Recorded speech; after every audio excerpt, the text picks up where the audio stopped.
Welcome back, and hello if you're new. So this week I'm going to be talking about the return of one of my favourite bands. They've been in somewhat of a creative cryostasis since their 2016 EP The Apothic Gloom. Skeletonwitch have somewhat been reborn, and their brand new album Devouring Radiant Light could well be their best yet.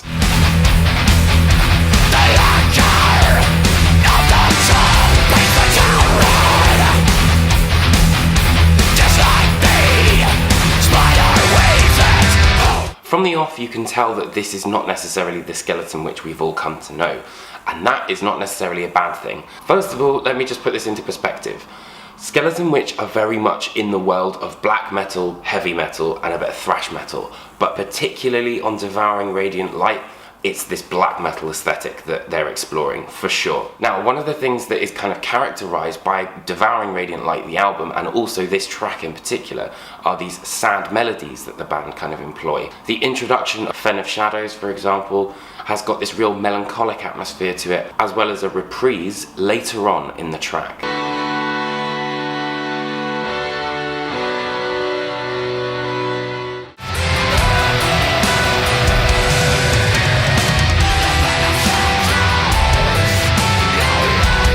Similarly, later on in the album, the longest track, The Vault, also has a 3-minute intro, which is kind of really extensive, laying the groundwork for this emotional impact of the music. There's also a fantastic example of melody on When Paradise Fades, and it really does have this forlorn, solemn sense to it.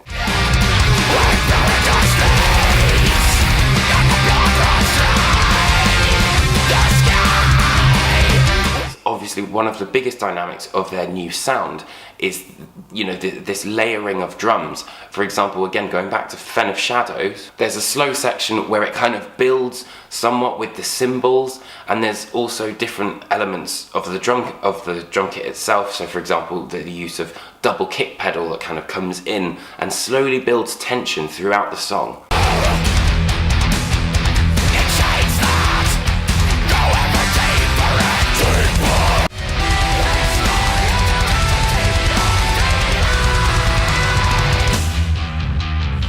And similarly, there's a fantastic build-up to the solo in Temple of the Sun.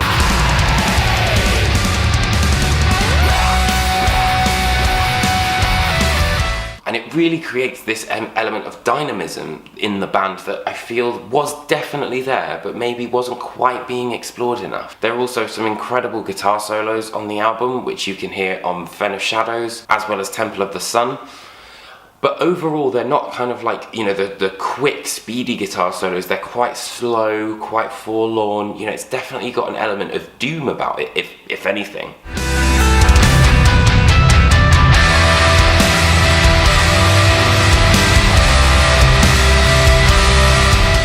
But the biggest thing I noticed on the brand new album are these kind of mountain riffs. They really make you feel like a heavy metal warrior who's just stood atop a mountain.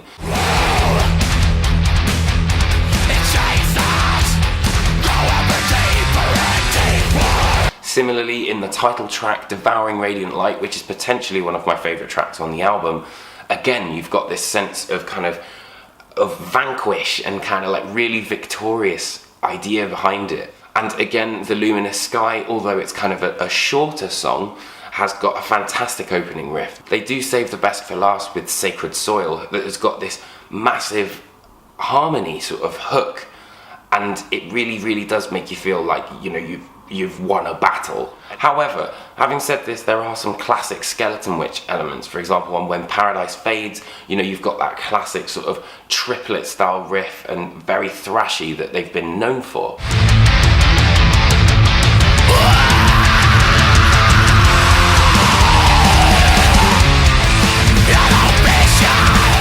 Similarly, you've got the midsection of When Paradise Fades, and it has got that slow but sure kind of galloping to it.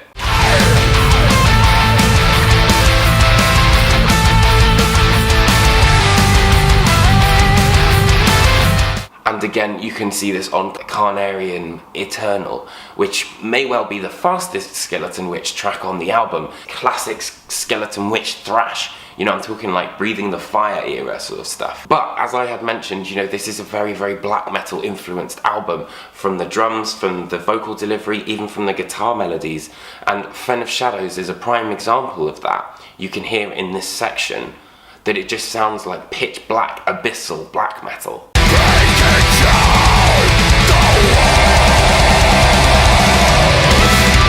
Or for example, in Temple of the Sun, there's that opening blast with Adam Clemens' vocals, and it really does sound like classic black metal.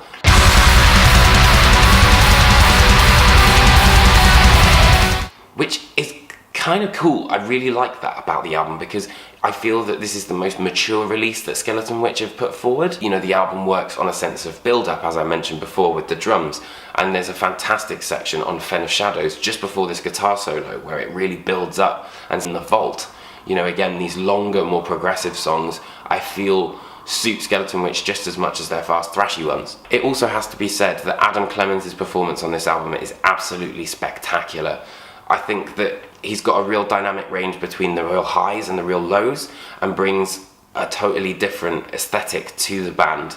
You know, Carnarium Eternal showcases that he's incredibly vicious, but Fen of Shadows has got this real moody atmosphere to it. And that's another thing I need to touch on, is the atmosphere on the record. It's so dark and gloomy. It's way more gloomy than any other Skeletonwitch release that they've ever done, really. If there was a couple of negatives, it would be maybe that there's a slight long-winded element to their kind of intros. For example, the vault is about 3 minutes long, and they could have trimmed the fat off it just a teeny bit, but that's if you really want to get nitpicky. Production-wise, however, I do feel that Clemens' vocals were buried a little bit in the mix when it came to the guitar and the drums.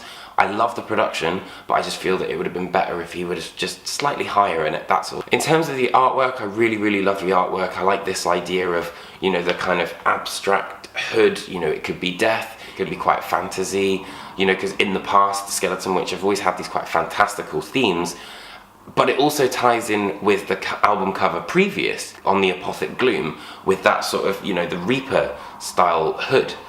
It's also a different juxtaposition of light and dark, which I really like. You've got the blue, and then you've got this white, so it's kind of like, are we going into the light, or is the light coming out of the darkness? Skeletonwitch in 2018 are very much a different entity to what we've known them as before, and are very much creatures of the shadows than warriors of the flame now. There are still, of course, the tropes that made Skeletonwitch have such a special place in our hearts, but now they're coupled together with this real sense of black metal and a real sense of atmosphere as well. However, there are a couple of areas which are a little overindulgent, but it's not really enough to dent this brilliant piece of work. And for that reason, I'm going to give the record a solid 4 out of 5. Skeletonwitch's brand new album, Devouring Radiant Light, is set for a July 20th release via Prosthetic Records, and you can pick up a copy right underneath me. So I hope you guys enjoyed this video. If you did, hit that like and subscribe button. Make sure to turn on that notification bell so you can see when I upload. Drop a comment. Thank you so much for watching, and I'll see you guys next week for another review. Alright.